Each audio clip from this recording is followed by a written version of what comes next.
Salam dan bahagia. Jumpa lagi dengan saya Ruki Gun Arianto Otemusu, calon guru penggerak angkatan 11 dari Kabupaten Kupang, Nusa Tenggara Timur. Pada video kali ini saya mencoba menampilkan aksi nyata modul 1.4 tentang budaya positif. Adapun aksi nyata ini saya kemas dalam kegiatan berbagi pemahaman tentang budaya positif di SMK Negeri 1 Amarasi Selatan, dengan sasaran pesertanya adalah rekan guru saya di sekolah.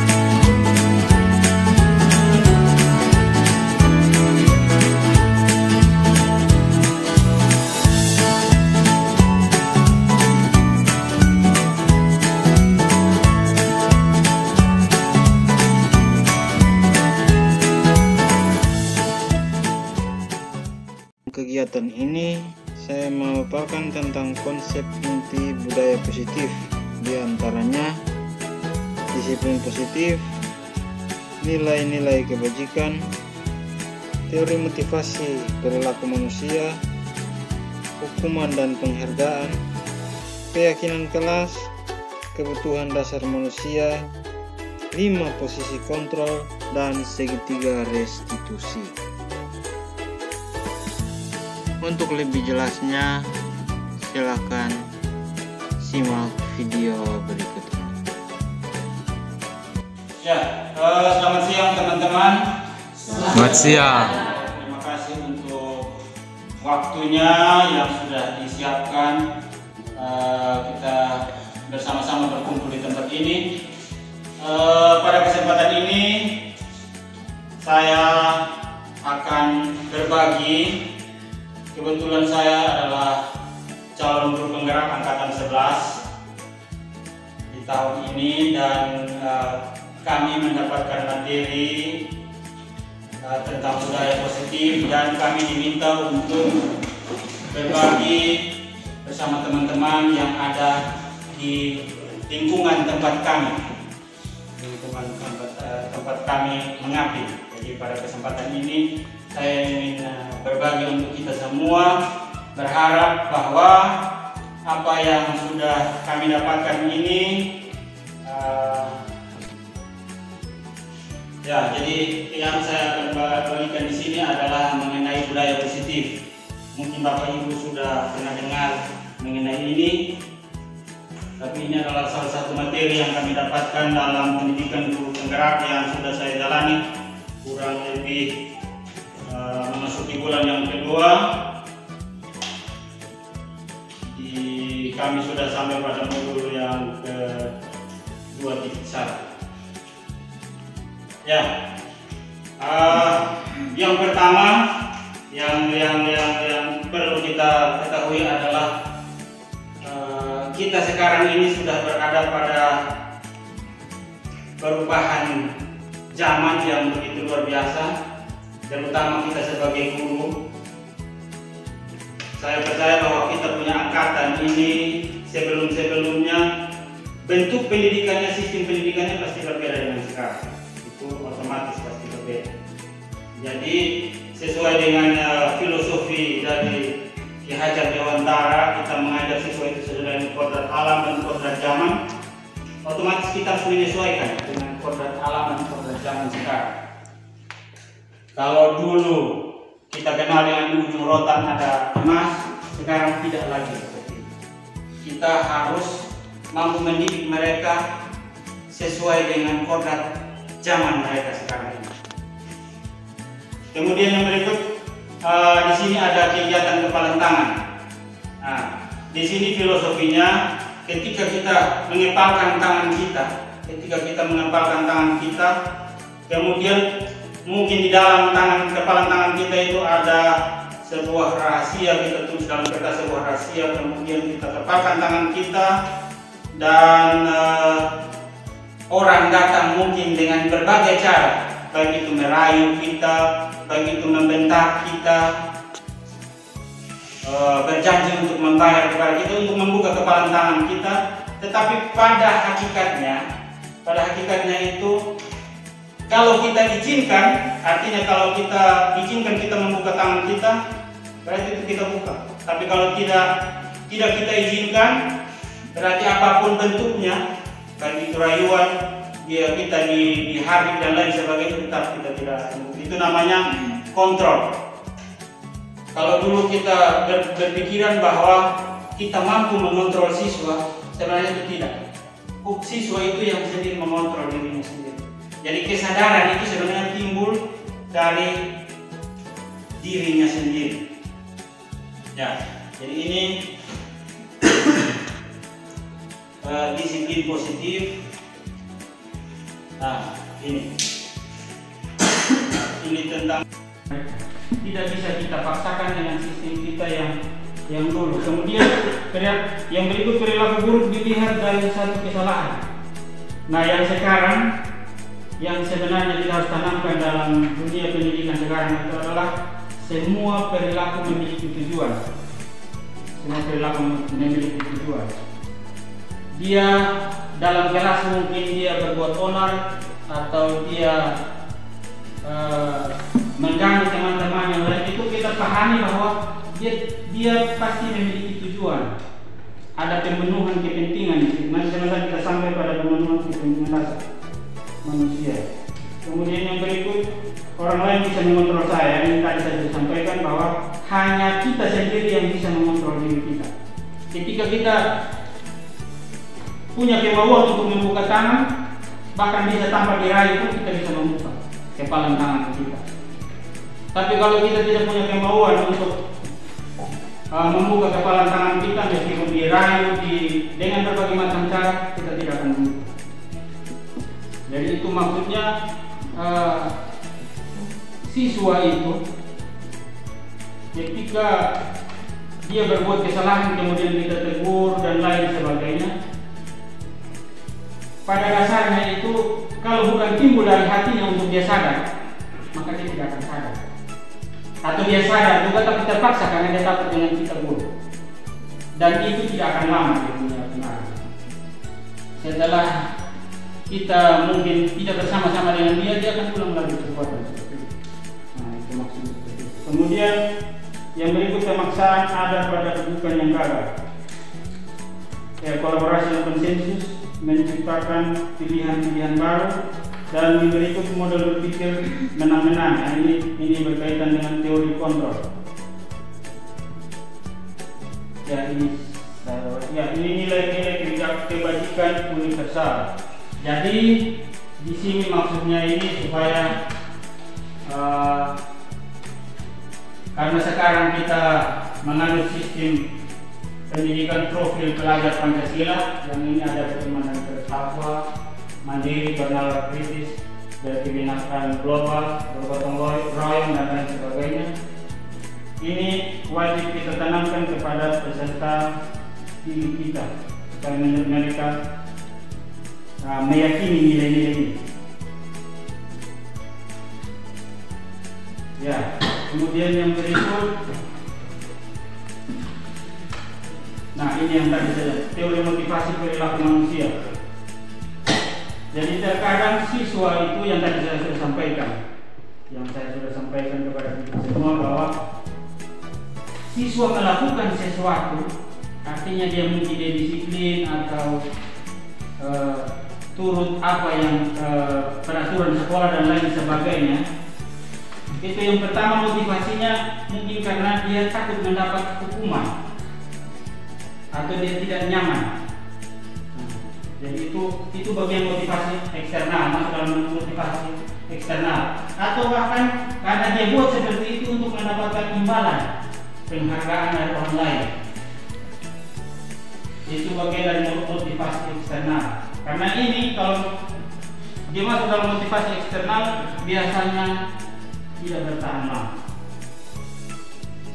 Tetapi kalau motivasinya dari dalam diri dia untuk menghargai diri sendiri, bahwa oh saya buat seperti ini supaya saya jadi orang seperti ini, artinya kita hidupkan motivasi dari dalam dirinya, berarti itu dengan sendirinya akan tumbuh, bahkan dia sampai tamat juga akan tetap terjaga dan dia akan tetap melaksanakan itu dalam kehidupan sehari-hari.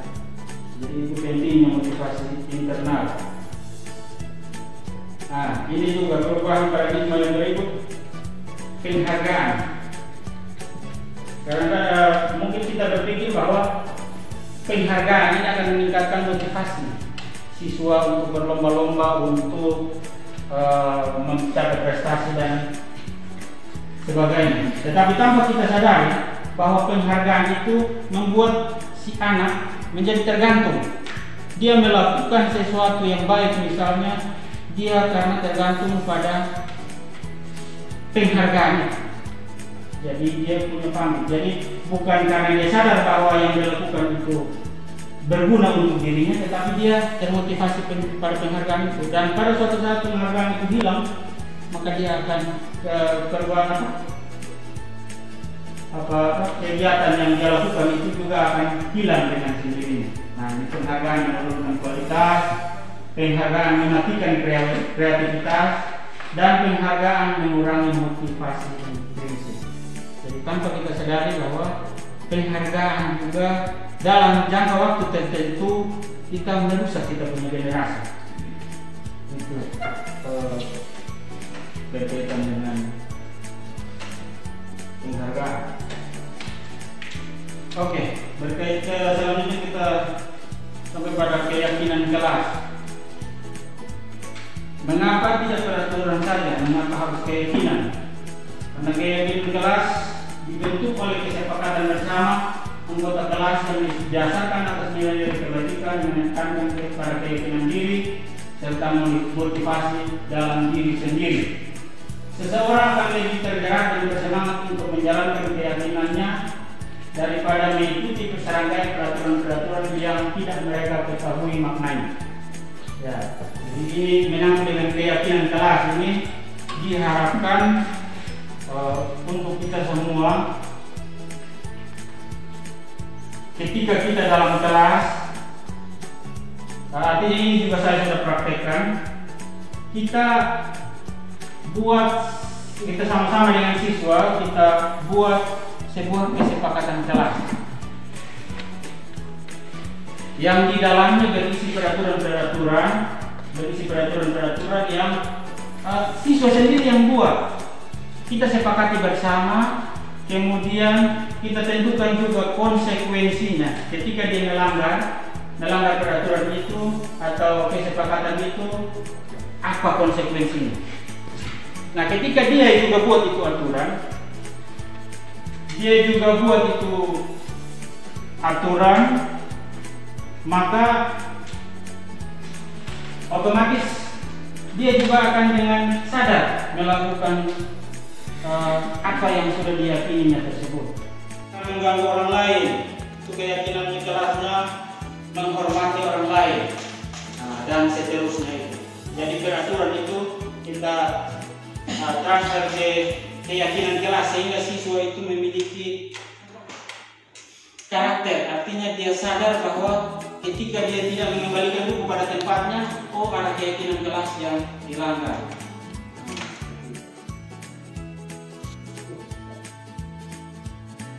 Nah, ini kebutuhan dasar manusia. Tadi sempat saya sampaikan di awal bahwa setiap apa yang dilakukan itu adalah proses pemenuhan kebutuhan dasar sebenarnya. Jadi ada beberapa kebutuhan dasar manusia. Yang pertama, kasih sayang dan rasa diterima. Kemudian ada penguasaan, ada kebebasan, bertahan hidup, dan kesenangan. Nah, ini adalah 5 kebutuhan dasar manusia yang bahkan kita juga sebagai guru tanpa kita sadari kita akan berusaha untuk penuhi kebutuhan. Yang pertama, bertahan hidup. Kebutuhan bertahan hidup atau survival adalah kebutuhan yang bersifat fisiologis untuk bertahan hidup, misalnya kesehatan, rumah, dan makanan. Komponen psikologis kebutuhan ini meliputi kebutuhan dan perasaan aman. Ini kebutuhan yang pertama, kebertahan hidup. Jadi kadang anak-anak berbuat sesuatu yang mungkin tujuannya untuk mendapatkan memenuhi kebutuhannya atau memenuhi perasaan aman untuk dirinya. Dan sebentar contohnya akan saya sampaikan. Kemudian yang kedua, kasih sayang dan rasa diterima. Nah, ini juga saya rasa bahwa kita sering mengalami hal ini. Peserta didik kita terkadang mungkin kita lihat mereka kurang bergaul dan lain sebagainya, kadang menjadi penyendiri. Itu mungkin kebutuhan ini kurang. Pada ibu guru bilang aku tidak boleh bersenang dulu sewaktu mengerjakan tugas. Katanya kelas harus senang, tidak ada suara. Padahal aku suka dengan senang menyanyi. Aku suka dan senang menyanyi. Ini kebutuhan apa yang kira-kira ini dipenuhi? Ketika ibu guru larang dengan ini, kira-kira kebutuhan apa yang sudah hilang dari aku ini? Kesenangan, ya. Kebutuhan akan kesenangan ini hilang yang berusaha untuk dipenuhi oleh aku. Kemudian yang berikut, ibu guru tidak menyapa aku hari ini, padahal aku pakai jepit rambut baru. Itu kebutuhan apa? Perhatian atau apa? Ujian, kasih sayang. Berikut, aku bosan merasa masa belajarnya cuma gitu-gitu aja. Dengerin ibu guru aja. Nah, ini kebutuhan apa kira-kira? Ini bicara. Nah, ini ada 5 kita kembali di sini. Ada penguasaan, kebebasan. Kebebasan. Dia bebas. Tapi karena gurunya mengekang dia, maka dia hilang dan seterusnya.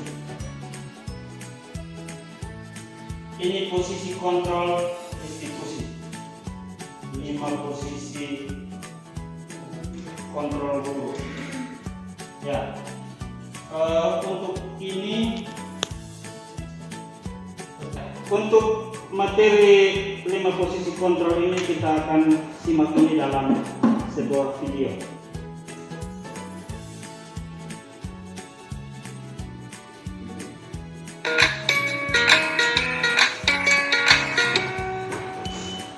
Salam bahagia Ibu dan Bapak guru hebat. Dalam penerapan disiplin positif restitusi, salah satu program yang dikembangkan adalah 5 posisi kontrol. 5 posisi kontrol dalam restitusi adalah proses perjalanan seorang pendidik agar dapat mengenali dirinya.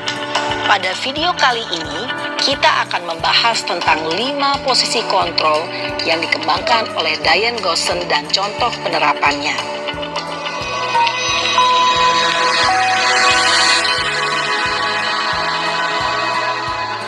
5 posisi kontrol itu adalah 1. Posisi penghukum. 2. Posisi pembuat merasa bersalah. 3. Posisi teman. 4. Posisi pemantau atau monitor. Dan 5. Posisi manajer. Untuk lebih memahami kelima posisi tersebut, mari kita saksikan kasus Naren yang terlambat hadir 20 menit di sekolah dan melihat bagaimana kelima posisi kontrol dalam menghadapi masalah tersebut.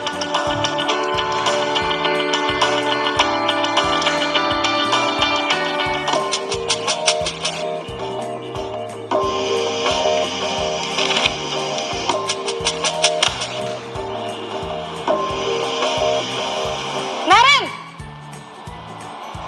Sini kamu! Selamat pagi, Bu. Selalu terlambat. Kamu deh, pasti terlambat. Maaf, Bu. Saya... Apa? Apa coba? Alasan kamu apa lagi? Kapan sih kamu tidak terlambat? Malas sekali ya kamu jadi anak. Saya... Dasar pemalas. Gak kapok-kapok sih kamu. Sudah berapa kali terlambat? Sana, kamu keliling lapangan basket 2 kali. Kenapa saya harus keliling lapangan basket, Bu? Kenapa? Kamu mau lawan ibu? Berani-beraninya jawab. Sudah terlambat, masih berani jawab pula. Sekarang, keliling lapangan basket 5 kali sekalian. Biar kapok. Cepat, pergi sana ke lapangan basket. Posisi penghukum biasanya berbicara dengan nada tinggi, menghardik, menunjuk-nunjuk, menyakiti, dan menyindir. Hukuman bisa berupa fisik maupun psikis. Ibu dan bapak guru hebat. Dampak yang terjadi pada murid ketika guru berada pada posisi penghukum adalah murid cenderung akan memberontak, bahkan menyimpan dendam.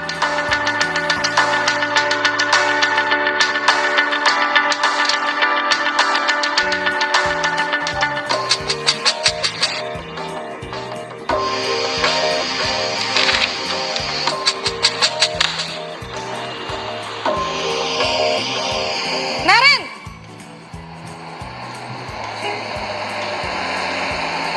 Selamat pagi, Bu. Naren. Kamu kenapa terlambat lagi, nak? Ya Tuhan, Naren. Kamu senang ya bikin ibu susah ya?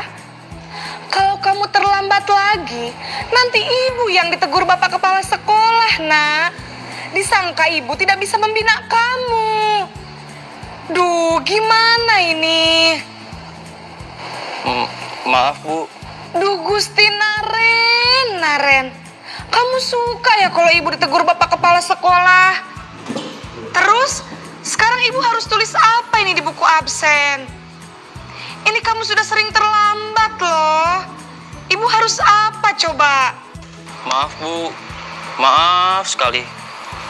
Ya sudah, lain kali jangan bikin ibu susah lagi ya, nak ya. Ibu tidak akan kuat lagi kalau kamu begini terus.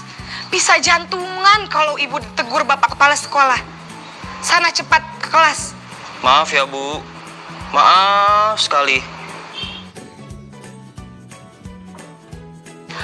Posisi pembuat rasa bersalah berbicara dengan nada tenang, cenderung lembut. Namun kata-kata yang diutarakan membuat murid merasa menjadi orang yang gagal. Memandang buruk dirinya sendiri, merasa tidak berharga, dan tidak sanggup membahagiakan orang lain.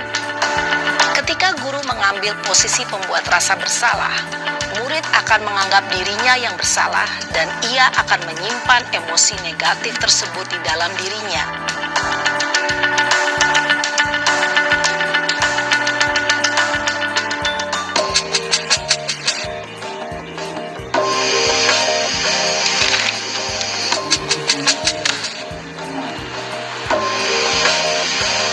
Naren,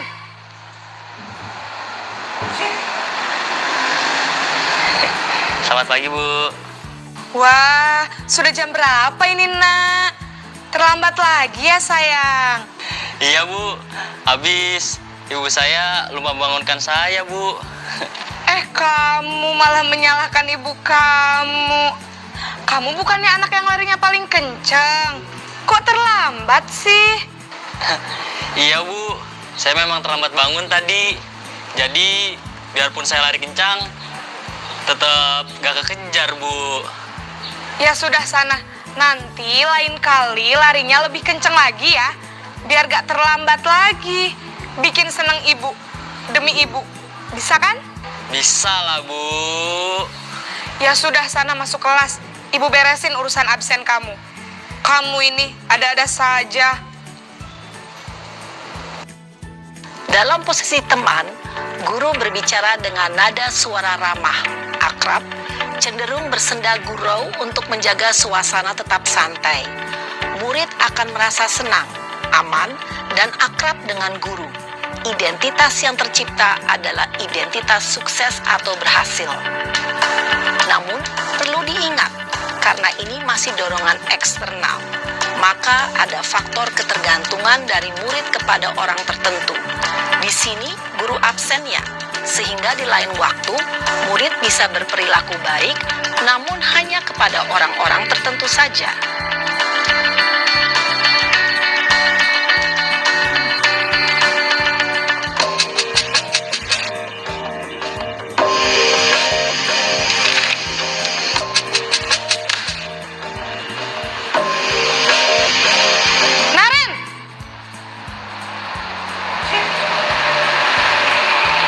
Selamat pagi, Bu.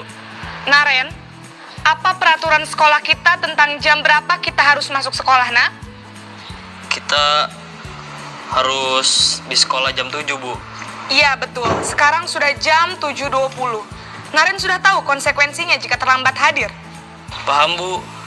Saya harus tinggal kelas pas jam istirahat selama 20 menit. Iya, benar. Konsekuensinya demikian.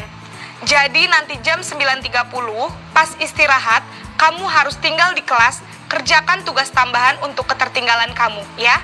Baik, Bu. Posisi pemantau mengandalkan penghitungan atau data untuk mengontrol murid.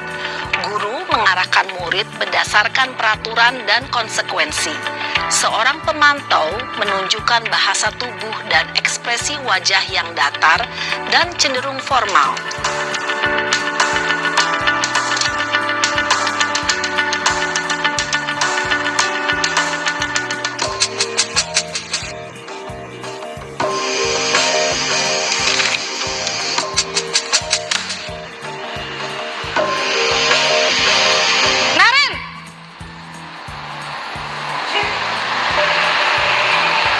Selamat pagi, Bu. Selamat pagi, Naren. Maaf, Bu. Saya terlambat. Iya, sekolah masuknya jam 7, sekarang sudah jam 7.20. Jadi sekarang bagaimana ini, Naren? Maaf, Bu. Saya lupa setel alarm saya semalam. Baiklah, menurut kamu, keyakinan sekolah yang mana yang perlu kamu tingkatkan? Menghargai diri sendiri dan orang lain mungkin ya, Bu. Setuju. Jadi, apakah Naren meyakini prinsip saling menghormati tersebut? Iya, Bu. Saya meyakininya. Apakah Naren bersedia memperbaiki masalah keterlambatan ini? Bersedia, Bu. Bagaimana kamu akan perbaiki masalah keterlambatan ini? Saya akan coba untuk tidak lupa menyetel alarm saya, Bu. Baik, kalau Naren lupa menyetel alarm di rumah, ada orang yang kira-kira bisa bantu mengingatkan tidak? Ada, Bu. Kakak saya, Kak Emma. Ada lagi selain Kak Emma? Selain Kak Emma, ada ibu saya. Baik, jadi yang mengingatkan Naren adalah Kak Emma dan ibu kamu ya? Kira-kira akan mulai setel alarm kapan nih, Naren? Setelah pulang sekolah, akan segera saya lakukan. Baik, jadi Naren akan setel alarm untuk bangun besok pagi dan akan diingatkan oleh kakak dan ibunda Naren ya. Ada lagi yang mungkin perlu dilakukan, Naren? Agar tidak terlambat bangun lagi. Tidak ada, Bu. Baik, Naren. Terima kasih untuk kerja. Jadi ini adalah posisi kontrol restitusi dan tadi sudah saya disajikan dalam bentuk video. Sekarang kita berefleksi, kira-kira kita di posisi yang mana? Seperti itu. Kemudian menurut Bapak Ibu kira-kira posisi mana yang paling bagus? Sebenarnya sebagai seorang guru itu kita berada di posisi yang mana? Apakah kita sebagai penghukum atau pembuat merasa bersalah, atau sebagai teman, atau pemantau, atau manajer? Yang paling bagus menurut Bapak Ibu? Ya, sesuai video ini. Sesuai video, ya, manajer. Jadi yang diharapkan posisi kita itu adalah sebagai seorang manajer. Kalau kita penghukum atau bahkan tadi teman, itu masih kita membuat dorongan eksternal kepada peserta didik sehingga tidak timbul rasa kesadaran dalam dirinya sendiri. Oke, baik, kita akan lanjutkan ke yang berikut, yang terakhir, segitiga restitusi. Ini bagaimana cara menyelesaikan permasalahan dengan menggunakan segitiga restitusi. Yang paling pertama itu menstabilkan identitas, yang kedua validasi tindakan yang salah, dan yang berikut yang terakhir itu menanyakan keyakinan. Jadi kita bertugas untuk ketika menstabilkan identitas itu kita harus membuat anak itu kembali diterima. Artinya dia tidak dalam posisi bersalah. Dia tidak dalam posisi bersalah, tetapi kita harus bisa menstabilkan identitasnya sebagai orang yang bisa diterima dalam kelompok. Kemudian validasi tindakan yang salah, kita harus membantu anak itu menyadari kesalahannya. Jangan kita yang menuduh dia bahwa dia bersalah seperti ini, tetapi dia menyadari sendiri kesalahannya. Itu validasi tindakan yang salah. Kemudian kalau kita tanyakan kira-kira solusinya seperti apa untuk memperbaiki kesalahan, bagaimana ke depan selanjutnya, dan lain sebagainya. Itu menyangkut dengan segitiga restitusi. Ya. Oke, ini yang terakhir. Menyangkut dengan restitusi ini, saya berharap bahwa apa yang sudah saya bagikan ini bisa kita sama-sama laksanakan, kita terapkan, meskipun otomatis akan banyak kekurangan dan lain sebagainya, tapi kita harus bisa mulai bergerak dari sekarang. Itu saja yang dapat saya sampaikan untuk kita semua, dan selamat siang semua. Selamat siang.